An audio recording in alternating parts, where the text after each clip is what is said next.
Good afternoon everyone and welcome to the 2023 National Growth Areas Alliance Symposium. Thank you for your patience as we sorted out a very last minute change to the structure of our very first presentation. So thanks for hanging in there. Before we get started, I'd like to acknowledge that today I'm coming to you from the lands of the Wurundjeri Woiwurrung people in Melbourne, and I'd like to pay my respects to elders past and present. I'd like to extend that acknowledgement to the traditional custodians of the land on which you stand today, and acknowledge as well any First Nations people joining us online. Today is the first day of our symposium this year, and we're really pleased that today we're being hosted online by the City of Swan. I hope you can also join us next Tuesday for our second session, which will be hosted by Hume City Council. Today we're going to have a really good look at some fantastic implications of greenfield development, some incredible presentations around economic resilience in growth areas, and we'll also be learning from each other. And that's one of the great things about our symposium, is that it's a great way to learn from others in your position as council officers and councillors in growth areas, from our industry partners and from our academic partners. It's all about how do we work together and learn from each other so that the population growth and housing growth that is happening all around us will be good growth and create resilient, happy, healthy communities that all have equitable access to the infrastructure, health, education, housing, and those potential that we all want to have in our life, regardless of our postcode. So just a few housekeeping matters before we get underway. We will be running for about an hour or so for each of the three sessions, three topics today.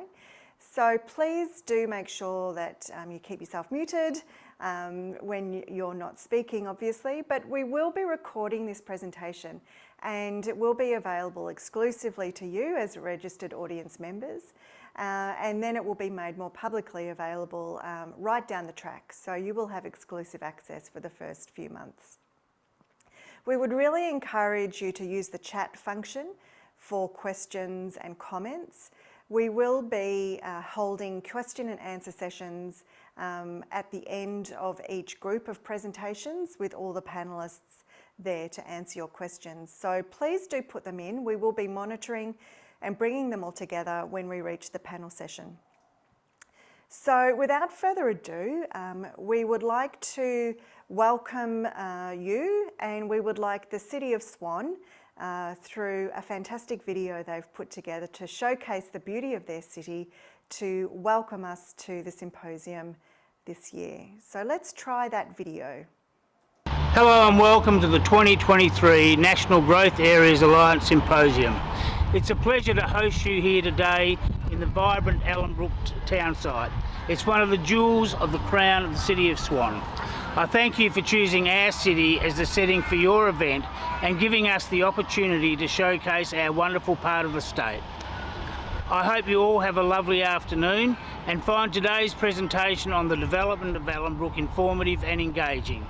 Please enjoy a short video we have prepared that tells you more about our city, the City of Swan, and our diverse, thriving community and economy. The City of Swan is a diverse, vibrant and green local government area, full of opportunity. Swan is Perth's largest local government by land size, covering a huge 1,042 square kilometres in Perth's northeast. That's almost 20% of the metropolitan area. We are a dynamic and diverse community, with 1 in 3 residents born overseas and 1 in 5 speaking a language other than English at home. We have a young median age of 35, with children in almost half of our households. Swan also has one of the largest populations of First Nations people in Perth, with 3.9 0.5% of our residents being Aboriginal or Torres Strait Islander. The Swan River, or Derbil Yerrigan, which winds through the city and gives Swan its name, holds enormous cultural significance for the local Aboriginal people. The Wadjuk people of the Noongar Nation have been the traditional custodians of the land for more than 40,000 years. We celebrate their culture and pay our respects to elders past and present. The city has one of the fastest growing populations in Western Australia, with our population expected to soar from around 168,000 in 2023 to almost 300,000 by 2050. And there is plenty of land available for development to support that growth. To the west of the Swan Valley is the 1,100 hectare urban growth corridor, the primary residential growth area in the city. It includes the booming suburbs of Ellenbrook, Brabham, Dayton and Caversham. Altogether, the city has 42 suburbs, with boundaries stretching to Bullsbrook in the north, Bushmead in the south, Balladura in the west and Gidgegannup in the east. The strategic metropolitan centre of Midland is considered the gateway to regional WA, but is located just 10 kilometres from the Perth CBD. It was previously known as Midland Junction, as it's where Great Eastern Highway and Great Northern Highway converge. Midland is a thriving residential and economic hub, which is being transformed by new developments and improved transport links. Swan is also home to the industrial areas of Malaga, Hazelmere and South Guildford, while future industrial sites near Ellenbrook and Bullsbrook will support further investment. The city has more than 13,000 GST registered businesses, employing more than 78,000 people. The biggest sectors are healthcare and social assistance, retail, construction, education and training, and manufacturing. In the 2021-22 financial year, the city's gross regional product rose 6% to $11.37 billion,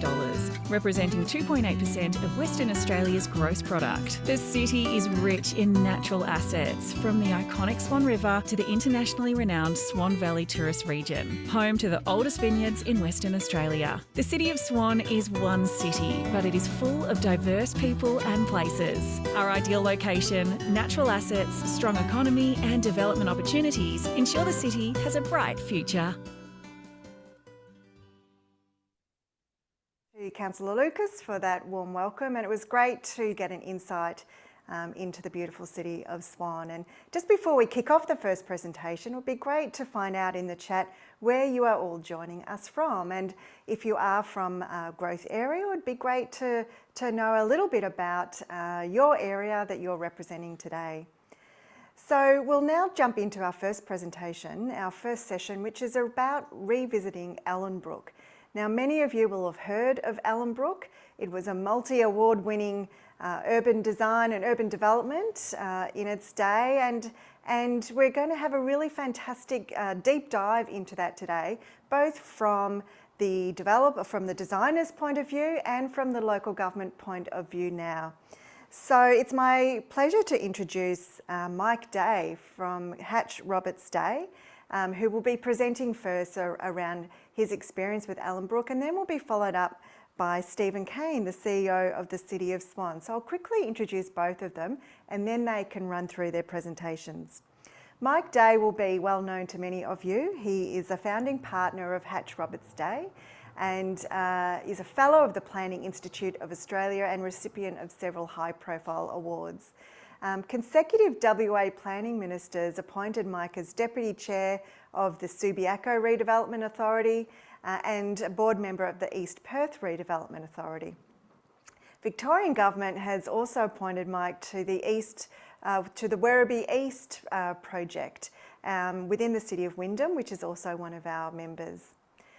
Following Mike, we'll hear from Stephen Kane, who's the CEO of the City of Swan. He's a highly qualified CEO and local government executive who started at the City of Swan back in December last year. He has established a strategic and collaborative approach at the City of Swan with a focus on delivering important capital projects for the local community. Stephen has a long and distinguished career in local government, but also has a background in the Australian Army, which saw him reach the rank of Brigadier, commanding the 13th Brigade in Western Australia, and included being the Honorary Aide-de-Camp Army to the Officer of the Governor-General for more than 12 years.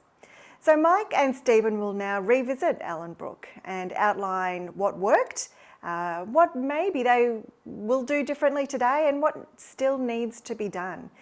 The really important part of this is that so many growth areas right across the country are in very similar positions to the City of Swan and the community of Ellenbrook. And so there's a lot to learn today for both current and future developments. So please welcome Mike Day.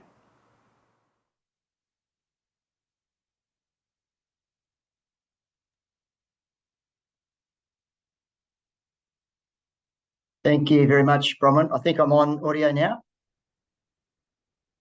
Yes, and we just need you to, yes, there we go, perfect. And hopefully you can see the screen. So We can. Firstly, thanks very much, Bronwyn.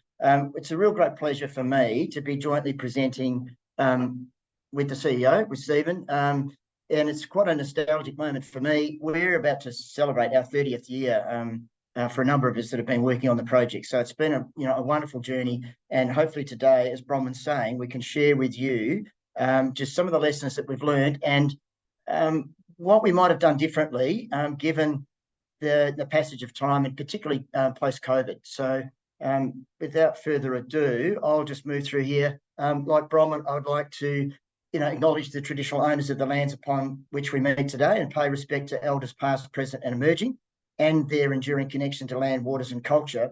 I'd particularly like to make reference to the work that Philippa O'Brien has been doing over that 30-year period that we've been working on the Ellenbrook project. Philippa, as a number of you will be aware, is a very accomplished authority on Indigenous culture and also European culture, and a lot of that Indigenous culture has sort of been woven into the project, and she's been at pains as we've moved through the project to sort of induct the team in a lot of those fundamental principles, and we're really proud, I think, to have been able to embed a lot of those Indigenous references in the Ellenbrook project. So just a little bit of background from my perspective. Obviously, as I said, it's been a really rewarding journey over that 30-year period. It's really quite a unique situation in that, as you can see in the image on the screen, you've got the Vines Resort. There was about 500 hectares originally that the Sanwa Tatamoto Bank held that was surplus to requirements to the golf course. They formed a joint venture with the state government, and you can pretty much see the extent of Ellenbrook there that is taking up the screen. And then towards the top end of the screen there, if you can see my cursor, is the central city of Perth, so about 15 kilometres from the coast. And interestingly, as you can see here, this is Whiteman Park that sits through here. It's about a 2,000 hectare state park. And at the time, obviously, the urban front sort of leapfrogged, or Ellenbrook leapfrogged the urban front. And at the time, there were many sceptics about the fact that Ellenbrook was being developed in such a remote location. But at the time, the planning minister, Richard Lewis, could foreshadow the issues that were emerging in terms of affordable housing. And there was a decision made to form the joint venture with the state community. It was now communities, but the state housing department and Sanwa. So it was really quite a unique situation. Just some images here that sort of, I think, really sum up the process as it's unfolded over the years. You can see there on the little graphic on the left-hand side, the bottom left-hand side there, the central city and the relationship of Ellenbrook there, Whiteman Park, as I mentioned, and the Swan River, which was mentioned in the City of Swan video, the Avon River and the Swan River. And just the two images there, I think, that really sort of portray the transformation that's occurred. So we started with a site. I took that photograph back in '92 from the chopper with a colleague that's in the planning profession, Ian Everett, and that was in 1992. So you can see Nangara Road there in the beginning of the front of the image, and on the image here you can see Nangara Road. So the first neighbourhood was actually positioned on top of the sand quarry, and just south of Nangara Road was a former sand quarry as well. So you can see the sand was being excavated there. So look, it was a very austere site. The sand quarry, gas pipelines, it's actually depicted there on the left-hand side of the image. So the gas pipelines are running up to the Pilbara, juvenile pine forest, and as I said, about 15 kilometres from the coast. So it was a very austere setting, very bold move to go in there. And but I think the masterstroke was for Danny Murphy, who was the managing director at the time, to sort of embrace these fundamental principles. And it's really wonderful sort of to look back over that 30 years. You can see our original logo there, just a reminder of just the evolution for us as a practice as well. But I think when we embark on these laying the foundation, we can't create community, but when we lay the foundation for new communities, we need to be mindful of the time frame. So we thought this would be 10% of Perth's land supply for 10 years. We're now coming up for 30 years. There's probably still another 5 or 10 years to go. But those principles, I think, were really central. You can see Clarence Perry's image here. I think that was really what we're inspired by. And then just a graphic there that we put together is actually Morgan Fields, which is the southern neighbourhood, just depicting this notion of returning to the timeless principles of walkable neighbourhoods, a discernible centres and well-defined edges. So the 400 to 800 metre walk, the interconnected network of streets, the hierarchy of open spaces, and the diversity of housing, and the whole approach of treating walking and cycling as the preferred and the privileged modes rather than the car. One of the things I think that was a real masterstroke in the early days was to put in the first village the shop top house.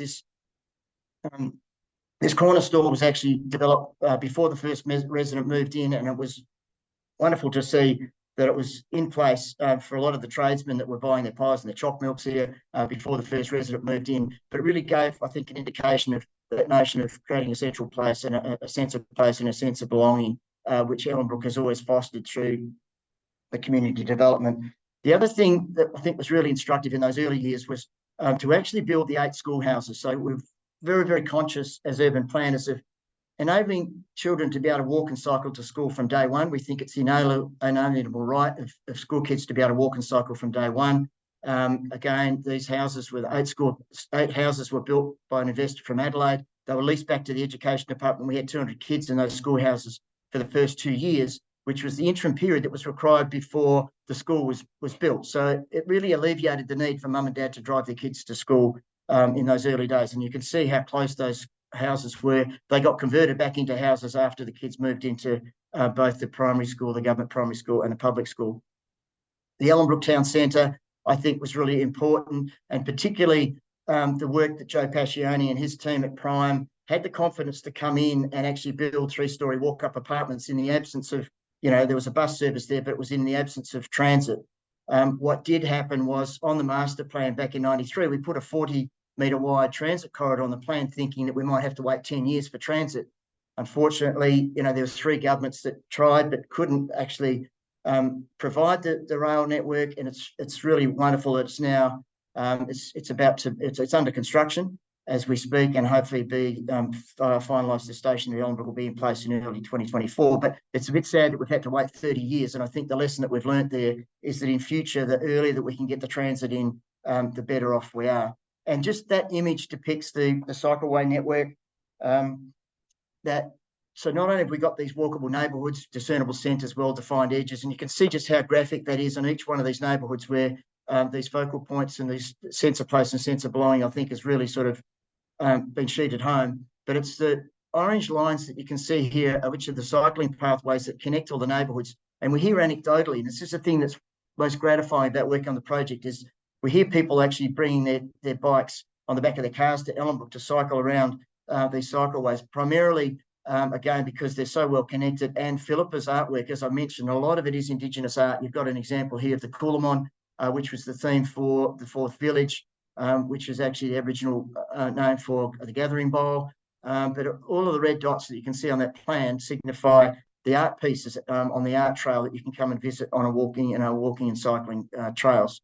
Morgan Fields, I think, was instructive as well. As you can see, the city was really keen for us not to have that radical juxtaposition of conventional lots against the 2 to 4 hectare lots around the perimeter. So we put sort of 1,500 to 2,000 square metre lots, 700, 600, 400, and right down to sort of 300 square metre lots. And again, we talk about diversity of housing and how satisfying it was that we were able to sort of, have 300 square metre lots here selling, house and land packages selling for about 120, 150,000, and yet lots on the edge of the property here of the neighbourhood were selling for about 200,000, and house and land for about 500 or 600. So just within 100 or so metres, we had that sort of declension of housing types, which is really satisfying. In more recent times, both the city and the Ellenbrook joint venture with the state government have pioneered these micro lots. They're down to about 80 square metres. I won't dwell on it, but if we do have the chance to sort of talk about these, I think these and the terrace houses have really been a watershed at Ellenbrook.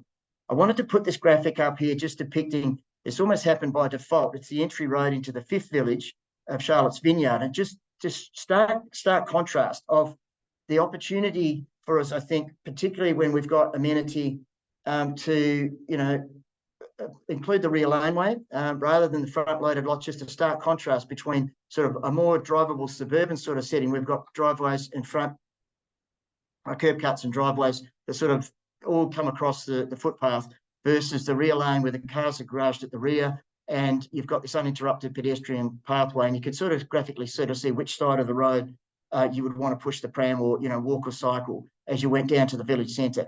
One of the things, the lessons that I think we have learnt is all of those garages at the back there, they have the potential for fonzies or granny flats, as we refer to them, or the Americans call them accessory dwelling units. And you would have noticed it's fantastic that in the last week or so, there's just a raft of reports that have come out. I think the latest by Core Logic has intimated that there's a potential for about 600,000 of these granny flats or studios that can be built above the garage across Australia, which would make a significant impact on arresting the housing affordability crisis. This was sort of central as well. I think in some of the lessons that we've learned, we probably could have taken this notion of walkable urban dwellings a little bit further. Could have increased the density, the terrace house with the studio and the garage at the back. These are some examples that we've just taken recently in Florida of the studios above the garage in Rosemary Beach, which are an inspiration. As you can see, they're beautifully executed. Some of them are almost art pieces in terms of the thought that's gone into the studios, and also the cantilevered balconies. But these really are the alternative, I think, to that second dwelling on the block. And an interesting article here from the Wall Street Journal, recent article from the Wall Street Journal, just highlighting that in Los Angeles, of all places, last year there were in 2022, there were 7,000 of these granny flats that were actually constructed in Los Angeles versus 1,200 houses. So, and it does, really go to the core of the issue. It is about zoning reform, and that we do need to sort of, have a little bit more progressive attitude in terms of the planning provisions to enable this form of modest housing. And this is the report that I referred to, the granny flats, CoreLogic, Archistar and Blackford just came out with yesterday. It was comprehensively documented in the media, The Guardian, the AFR, and a number of other media outlets. And this is the proposition that there are almost 650,000 residential properties suitable for granny flats across the country. And that I think, some of those other statistics that almost a third or 36% are within 2 kilometres of a train or a light rail station, and 17% have a hospital within the suburb boundary. So, and also this notion of that over 100,000, high quality prefabricated granny flats could be provided over the next 5 years, I think is really quite instructive. Another lesson I think that we've learned, and we did make a significant, we made significant inroads in Coolamon, the 4th village there at Ellenbrook, to try and foster working from home and working close to home. And it's interesting, this is Chris Leinberger's graphic that he put in his report for Cushman Wakefield, which was a global scan post-COVID of, where we're going to be in terms of workplace. We're not all going to go back downtown for 5 days a week, but he talked about, Oldenburg's principle of the third place, the opportunity to work from home, but we do hear about the prospect of getting cabin fever. So you've got the opportunity to either, work in a studio above the garage at the back, or to possibly work in these local community hubs. And I think this is where we're poised to explore this in much more detail into the future. I wanted to touch on, I've got a couple of minutes left, I just wanted to touch on this really pressing issue that we've got at the moment. Some of us are of the view that it's almost a myth that it's just affordable housing. It's really now much more about affordable living, because the cost of transport, as the Association of Australian Automobile Association has identified, that the capital average for a family to own 2 cars is $23,000 a year now. So that's almost equates to the cost of housing. So we really need to think about these principles of compact walkable urbanism and alleviating the need for a second car, and hence our preoccupation more recently with the electric bikes. And you can see in this graphic here where the Los Angeles Times is actually touting this as the greenest form of transportation and questioning why we're not using it. And then you've got Vancouver and the New York Times also just sort of really reinforcing just how important the electric bikes are. This is Brewer Happold's work on the myriad of micro mobility transport solutions that we've got as well. So I'll finish on that note. There are a few issues that we have come across in terms of, the potential to sort of do the business a bit differently, but I'll leave that, I think, Bronwyn, for the Q&A session. Thank you.